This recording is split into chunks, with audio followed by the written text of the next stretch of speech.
l'original Franche-Comté, Auvergne, Nouveau Monde, Limousin, Osez la différence, Olly-Lyon, Sceaux, Toulouse, et je pourrais encore vous citer une bonne vingtaine de marques dites territoriales. Ces marques territoriales qui semblent avoir la cote auprès des directeurs de communication. Territoire et marque sont au sommaire de cette émission Territoire de Com, en compagnie de nos deux invités, Philippe Lancel, directeur de la communication de la région Franche-Comté, et Jacques Bonnet, professeur en sciences de la communication et en management à AgroSup et à l'Université de Bourgogne. Bonjour à tous les deux. Bonjour. Bonjour Jérôme. Et merci beaucoup d'avoir accepté notre invitation. Territoire de Com, c'est donc un nouveau rendez-vous consacré aux collectivités territoriales et aux organismes publics, proposé par Demain en partenariat avec Capcom, l'association de la communication publique et territoriale, dont nous retrouverons un petit peu plus tard la chronique de Bernard Deljari, le délégué général. Cette introduction étant faite, Philippe Lancel, votre région, la Franche-Comté, a lancé sa marque, l'original Franche-Comté. Est-ce que vous pouvez nous rappeler un petit peu dans quel contexte vous avez lancé cette marque territoriale? Oui, tout à fait. Donc, en décembre 2011, la Franche-Comté a eu la chance d'accueillir la mise en service d'un TGV, le TGV Rhin-Rhône, qui était un projet qui datait d'une vingtaine d'années. Et 2 ans auparavant le lancement de cette mise en service, nous avons interrogé des chefs d'entreprise et ils nous ont suggéré de mettre en place des actions de communication pour faire en sorte que ce TGV permette d'attirer des gens de l'extérieur, et notamment des touristes, des étudiants, mais aussi des investisseurs. Et donc, la région Franche-Comté, qui était un des collectivités financeurs de ce projet, m'a demandé de mettre en place une démarche partenariale avec les départements et les principales agglomérations de cette région pour réfléchir ensemble sur une initiative de promotion du territoire régional.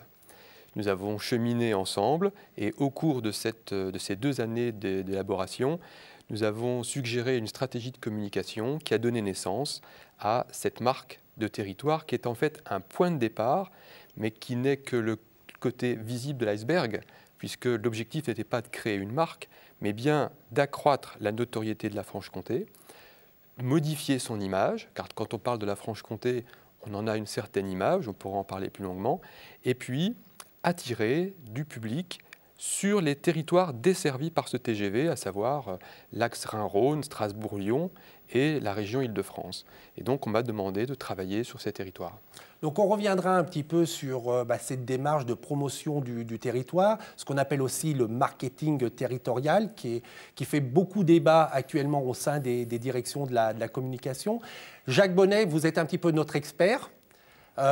Comment vous analysez, vous, l'explosion de ces marques territoriales? J'en ai cité quelques-unes, mais il y en a énormément. Et donc comment vous expliquez l'explosion des marques territoriales?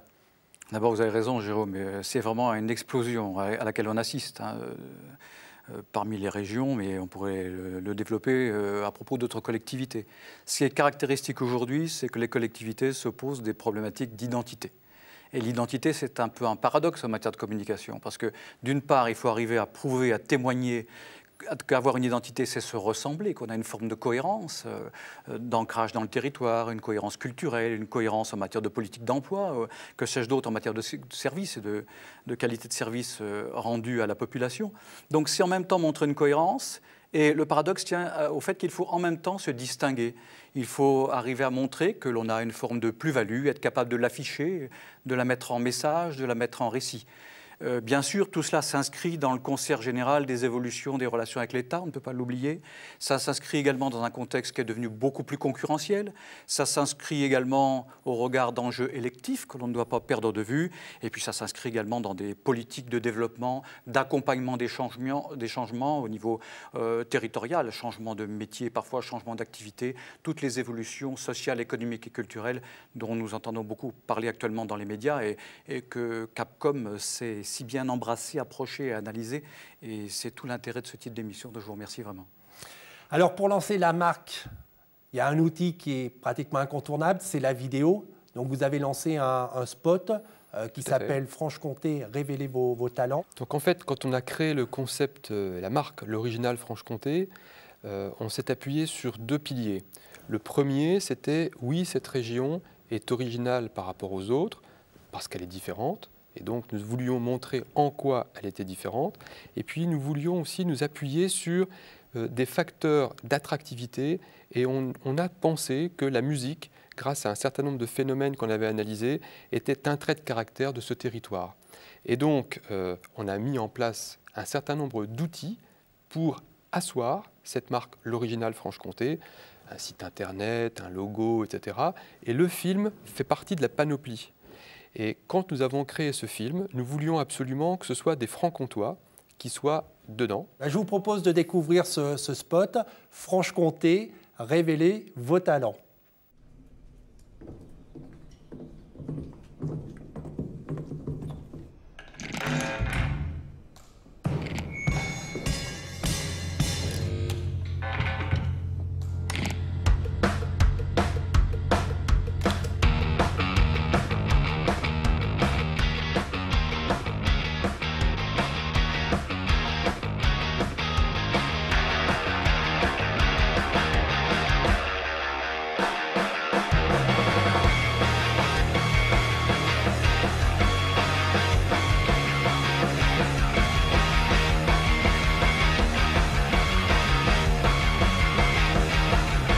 Franche-Comté, révélez vos talents. Et quel est le parti pris de ce spot? On voulait montrer que la Franche-Comté n'était pas forcément celle que l'on croyait, que c'est un territoire sur lequel on peut s'épanouir. Et on a mis 4 personnalités qui sont d'univers professionnels différents, mais qui peuvent s'éclater. L'autre enjeu, c'était se différencier dans le paysage publicitaire, parce que nous savions que nous allions être diffusés sur la télévision, mais dans un monde publicitaire très vaste, et donc il fallait émerger. On n'a pas les moyens de grosses sociétés en matière de publicité, donc il fallait que notre spot, dès que vous l'entendez, il attire l'œil, ou l'oreille en tout cas, et c'est pour ça qu'on a mis une musique surprenante, pour que le public qui suit ces pages de publicité très longues, etc., soit surpris. Et puis, par ailleurs, on voulait surprendre sur l'image de ce territoire en disant voilà, la Franche-Comté n'est pas celle que vous croyez. Alors, Jacques Bonnet, vous n'êtes pas un téléspectateur comme les autres, puisque vous avez quand même un regard très aigu, très aiguisé sur la communication publique et territoriale. Est-ce que vous avez été surpris par ce spot et un petit peu quel regard vous portez donc sur cette vidéo? D'abord, il y a une chose qu'il faut absolument remarquer, c'est quelle belle métaphore communicationnelle que celle de l'orchestre finalement, celle du groupe, celle où on met en avant des valeurs de communauté, de solidarité, de lien, qui sont, je trouve, très très bien exprimées, mises en perspective, mises en scène dans tous les sens du terme d'ailleurs, à travers ce spot, à travers ce message. Alors il y avait évidemment un défi à relever, et Philippe le pointait bien, c'est comment dans une région qui a un ancrage historique, culturel, industriel fort, comment finalement, sans nier le passé, montrer une facette de modernité, montrer de l'ouverture, montrer, je dirais, du potentiel, montrer qu'il y a des possibles pour la révélation, l'installation et le développement des talents. Et je crois que c'est cette perspective-là qui est particulièrement réussie dans ce message. Parce qu'également, on revient sans doute à une des qualités fondamentales que doit avoir vous voyez, Jérôme, tout message construit dans cette dynamique de communication, c'est qu'il y a une véritable trame narrative. Il y a un véritable schéma. En clair, on est capable de raconter une histoire, on est capable de revenir à une fonction essentielle de la communication qui est de réenchanter parfois une certaine réalité. On verra tout à l'heure peut-être ensemble jusqu'où on peut pousser le réenchantement, c'est une autre question. Hein. Mais en tout cas, cette capacité-là de réenchanter, et de ce point de vue-là, il y a cette construction qui me semble particulièrement bien faite, ce schéma narratif, comme on dit dans le jargon, en fait, ces grandes étapes de construction d'un récit. On le voit, on l'a vu à l'image à l'instant. Vous avez d'abord cette phase, je dirais, d'accroche, d'alerte du téléspectateur, où effectivement on a cette entrée dans la lumière là qui est assez sublime, où qui finalement vient nous chercher en quelque sorte, vient déclencher une interpellation sur le sens de ce qui va se passer. Nous voilà tout prêts à saisir la suite. Hein. Et ces phases-là sont vraiment essentielles, ces phases d'accroche. Deuxièmement, on a toute une phase qui est une phase d'immersion, une phase de préparatif en quelque sorte. On règle les instruments, on entend les accords qui se font, on entend les tentatives d'harmonisation entre les musiciens. Et puis vient Troisièmement, un peu comme dans un joli roman, toute la phase de révélation. L'orchestre joue. Et non seulement il joue, mais il joue juste et ils jouent ensemble. Et ça rejoint bien votre parti pris, c'est de montrer effectivement ce que vous vouliez souligner en termes de communauté, de solidarité, de coopération aussi. On a ce moment de révélation des talents, c'est bien l'objectif du film. Et on termine finalement avec à la fois ce jingle et tout ce qui apparaît en rédactionnel pour nous dire que finalement, mais oui, là c'est possible. Il y a du possible de ce point de vue-là. Donc une trame narrative particulièrement bien construite. Et je crois que ça doit nous alerter, nous tous, professionnels de la communication, sur cette construction du récit. En clair, le récit, le message, c'est quelque chose, c'est une plus-value par rapport au contenu. Et on doit toujours veiller à cette transcription dans le message. Alors, je vous propose un deuxième exemple de vidéo sur une région qui a également lancé sa marque, c'est la région Auvergne, avec Auvergne Nouveau Monde. Et donc, voici ce film intitulé « 30 bonnes raisons pour venir étudier en Auvergne ».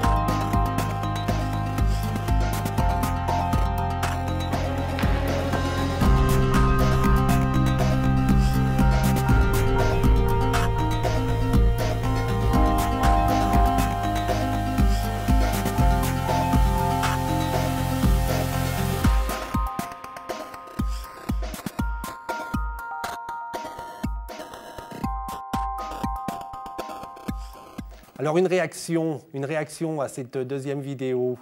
Oui, alors quand je découvre ce film, et je m'aperçois que c'est le film que certaines personnes de Franche-Comté auraient aimé que nous fassions sur l'original Franche-Comté, parce qu'il est très proche en fait des réalités du territoire. Mais ce n'est pas celui que nous avons voulu faire, parce que finalement, je trouve qu'il n'est pas assez différenciant par rapport aux autres territoires. C'est-à-dire qu'en fait, les 30 points qui sont cités ici peuvent être pratiquement repris par l'ensemble des territoires de France. Et on se dit, oui, bon, c'est une région sympathique, mais finalement, elle est assez comme les autres. Donc nous avons voulu faire différemment pour surprendre plus, pour être plus en décalage par rapport à une réalité, parce qu'il faut, à un moment donné, donner envie de s'interroger sur un territoire. C'est sûr que notre film original Franche-Comté ne déclenche pas forcément une action directe de venir, de s'implanter, etc. Ça serait trop simple. Par contre, de surprendre, et je trouve que celui-ci est moins surprenant. Voilà. En fait, vous êtes pas, les deux vidéos ne sont pas au même niveau. C'est un petit peu la leçon qu'on peut en tirer, Jacques Bonnet.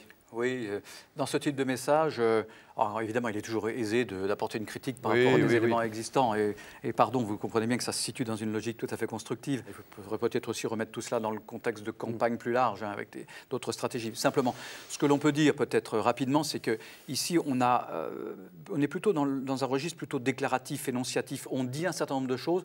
Je sens ce type d'approche plus dans un domaine, si vous voulez, essentiellement d'information. D'accord ? Je ne suis pas sûr qu'on soit dans le registre de message, c'est-à-dire au-delà de l'information, on dit souvent il y a la communication. Et qu'apporte la communication par rapport à l'information ? Autant l'information c'est du contenu, autant la communication c'est le contenu, oui, mais plus du sens, plus du message. Autrement dit, plus cette mise en récit qu'on évoquait tout à l'heure. Et là, cette deuxième dimension de la mise en récit, de l'argumentation, des facteurs de persuasion me semble moins présente. Et donc on a peut-être quelque chose qui est effectivement plus classique, plus linéaire de ce point de vue-là. Et donc qui va peut-être moins interpeller la cible à vérifier. Tout à l'heure, vous avez dit que votre vidéo, vous la souhaitiez décalée. Ma question, c'est quand on fait quelque chose de très esthétisant, de très décalé, est-ce que le territoire ne court pas un risque de créer un décalage entre ce qu'il montre à voir et une réalité du territoire qu'on sait tous beaucoup plus nuancée, et puis donc à travers ce risque, peut-être de ne pas tenir complètement la promesse que peut représenter une marque ? Le film est un moyen de rentrer en contact. Le film n'a pas pour objectif de tout montrer, de tout dire. On a d'autres outils pour ça. En particulier, les sites Internet aujourd'hui qui permettent quand même de communiquer sur le contenu, ce qu'on appellerait la preuve de la marque, parce que l'original Franche-Comté, il faut prouver Et donc, le site Internet, pour ça, permet d'apporter des informations plus complètes. Et nous travaillons aussi avec les journalistes, etc. Par contre, ce qui était compliqué pour nous, c'était l'appropriation par les habitants eux-mêmes, qui étaient surpris de cette image qu'on donnait de leur territoire. Et donc, il y a tout un travail à mener avec eux, qui est certainement en décalage par rapport à l'image qu'on veut donner à l'extérieur. Et l'original Franche-Comté, pour les habitants de ce territoire, c'est justement la preuve.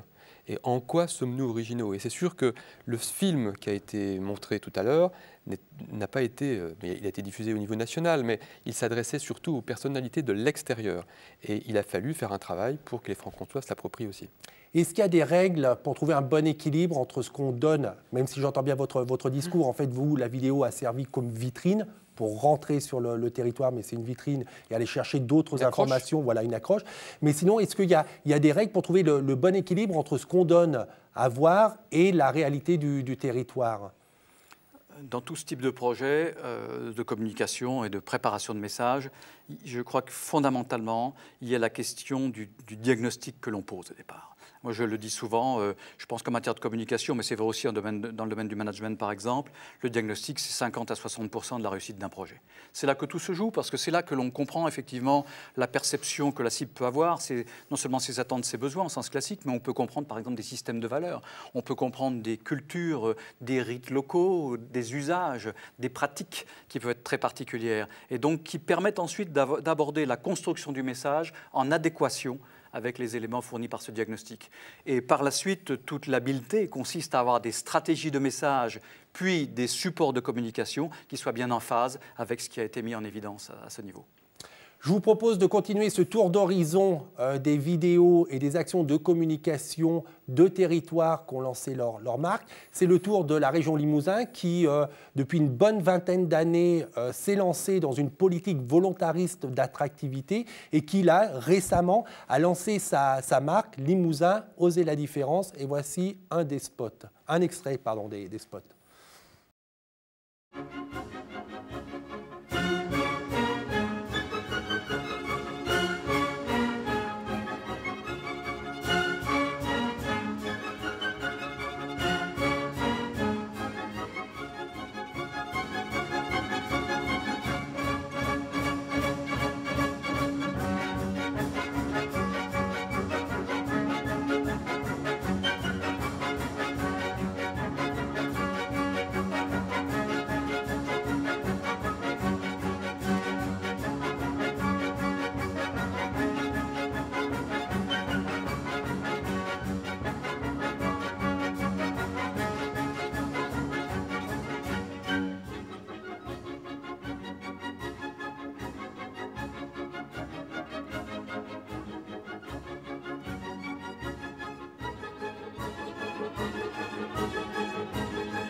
Alors forcément, il y a une question qui s'impose, qui n'est pas évidente. Enfin, la question s'impose, la réponse n'est pas évidente. Ça serait quoi une bonne marque de territoire? Moi, j'ai une réponse par rapport à ça qui dit déjà il faut qu'il y ait le nom du territoire.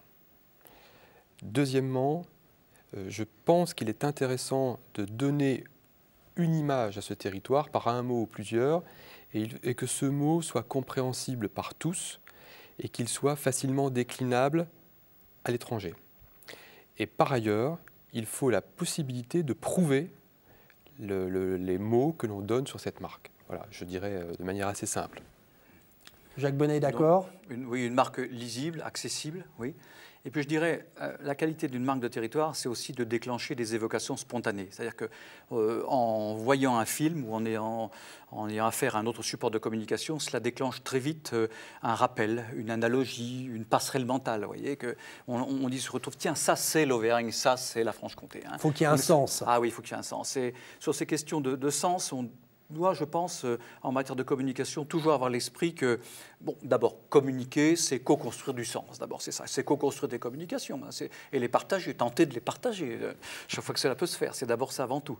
Et puis, quelles sont finalement les conditions pour qu'on tente humblement, mais avec opiniâtreté, de produire des messages qui fabriquent eux-mêmes du sens. Il y a une première condition, je crois, c'est d'être capable d'expliciter et d'afficher clairement où l'on va. Je veux dire par là, vers quoi on se dirige. Hein. Le sens, c'est d'abord une affaire de direction, d'orientation. Ça peut être vers quel type de métier, ça peut être vers quel type de valorisation du territoire, ça peut être vers quel type de service à l'usager. Mais où va-t-on, où se dirige-t-on? Ça a besoin d'être traduit. Vous voyez, on est plus dans des questions de stratégie de message et les outils seront subordonnés à ces intentions-là. Deuxièmement, il y a l'affichage, la clarification des enjeux de la communication. Où va-t-on? C'était la première question. La deuxième, c'est mais pourquoi faut-il y aller? Pourquoi tendre vers cela finalement? Quels sont donc les enjeux qui justifient le fait de déplacer notre manière de travailler, de déplacer notre image, de déplacer notre positionnement par rapport à telle autre région par exemple? Et puis vous l'évoquiez, Jérôme, il y a cette troisième question qui est peut-être parfois la plus délicate à travailler parce que ceux qui sont un peu parfois jugés partis dans la communication, peuvent avoir leur propre représentation troublée par ce qu'ils désirent, par ce qu'ils veulent. Vous évoquiez tout à l'heure ce que désirent les élus. Ben oui, parfois eux-mêmes, quelle soit la pertinence de leurs questions, nous avons besoin, nous communicants, d'interpeller leur regard sur ce qu'ils veulent faire de la communication. Et cette troisième dimension, c'est celle de la plus-value. Mais j'insiste, une plus-value potentielle. Il faut montrer qu'il y a des possibles, mais peut-être pas tous les possibles et sans doute pas en même temps. Autrement dit, qu'est-ce qu'on va pouvoir faire ou gagner de mieux ou de plus? Que va-t-on pouvoir offrir? Ça, c'est les trois conditions. Hein. Direction, et puis les enjeux, et puis la question de la plus-value.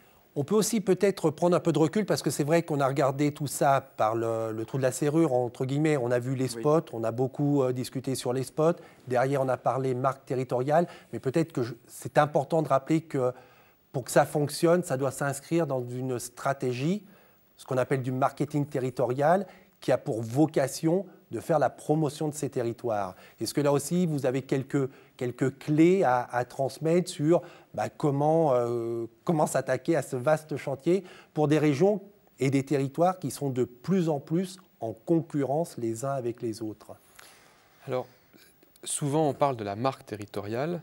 Personnellement, je parlerais plutôt d'une démarche territoriale, car la marque est en fait un support pour l'ensemble d'une démarche. Et je pense que chacun des territoires concernés se trouve dans la même problématique. Vous avez parlé de concurrence, de volonté d'émerger par rapport aux autres, finalement. Et donc, il y a déjà une question qui se pose, c'est la pertinence du territoire lui-même. Donc, nous, au niveau de la Franche-Comté, c'était relativement simple, puisque ce TGV traverse de part en part ce territoire. Et donc, nous avons voulu une démarche partenariale, parce qu'on parle souvent du millefeuille français. Il se passe à l'échelle nationale, mais il est aussi à l'échelle des territoires. Et cette démarche a pour but aussi que les acteurs parlent ensemble du territoire. Et nous avons un gros travail qui est fait aujourd'hui pour faire en sorte que tous ceux qui sont amenés à parler de la Franche-Comté à l'extérieur parlent d'une seule et même voix. Ce n'est pas une démarche, une volonté d'unifier ou d'uniformiser, c'est une volonté de se faire comprendre, parce que on parle tous des territoires, mais si chacun en parle différemment, ça ne va pas forcément apporter une pierre à l'édifice. Donc je pense qu'il y a toute une démarche aussi d'appropriation, de faire en sorte que tous ceux qui sont sur un territoire en parlent ensemble. Et la marque Only Lyon est un bon exemple de fédération de ces émetteurs finalement. Donc une démarche qui a pour but, donc qui s'appuie bien sûr sur une identité du territoire. Vous avez parlé tout à l'heure du diagnostic qui doit permettre de définir l'image de ce territoire, son identité, des objectifs stratégiques. Je pense qu'on ne peut pas travailler une démarche territoriale sans objectifs. Après, chaque territoire a ses propres objectifs. Et puis, tout un travail d'outils qui permet de lancer celle-ci. Et enfin, il faut aussi travailler dans la durée. Je pense que c'est très important. Une démarche de marketing territorial n'est pas un coût. On parle de 5 ans, 10 ans, 15 ans. Donc, restons humbles aussi. Et il y a beaucoup de démarches qui se lancent actuellement. Je serais intéressé pour voir dans 10 ans ce qu'il en est, parce qu'il faut inscrire dans la durée, c'est important. En termes de conclusion générale, je crois que tout ceci nous montre bien que finalement, tenter de construire à la fois des politiques de marque et avoir une véritable approche territoriale, c'est à la fois tenter de construire une communication qui soit adaptée aux cibles, ce qui suppose la connaissance de ces cibles et qui n'est pas si évident. Deuxièmement, c'est tenir compte des contextes culturels et des contextes de diffusion dans lesquels elle s'inscrit. Et troisièmement, nous l'avons dit, c'est avoir une véritable démarche projet, une véritable démarche de processus dans laquelle on peut effectivement jouer beaucoup sur l'appropriation, l'implication des acteurs, je dirais des acteurs, peut-être même des auteurs, que peuvent être les habitants, les populations. C'est l'heure de retrouver maintenant la chronique de Bernard Deljari, délégué général de Capcom, l'association de la communication publique et territoriale.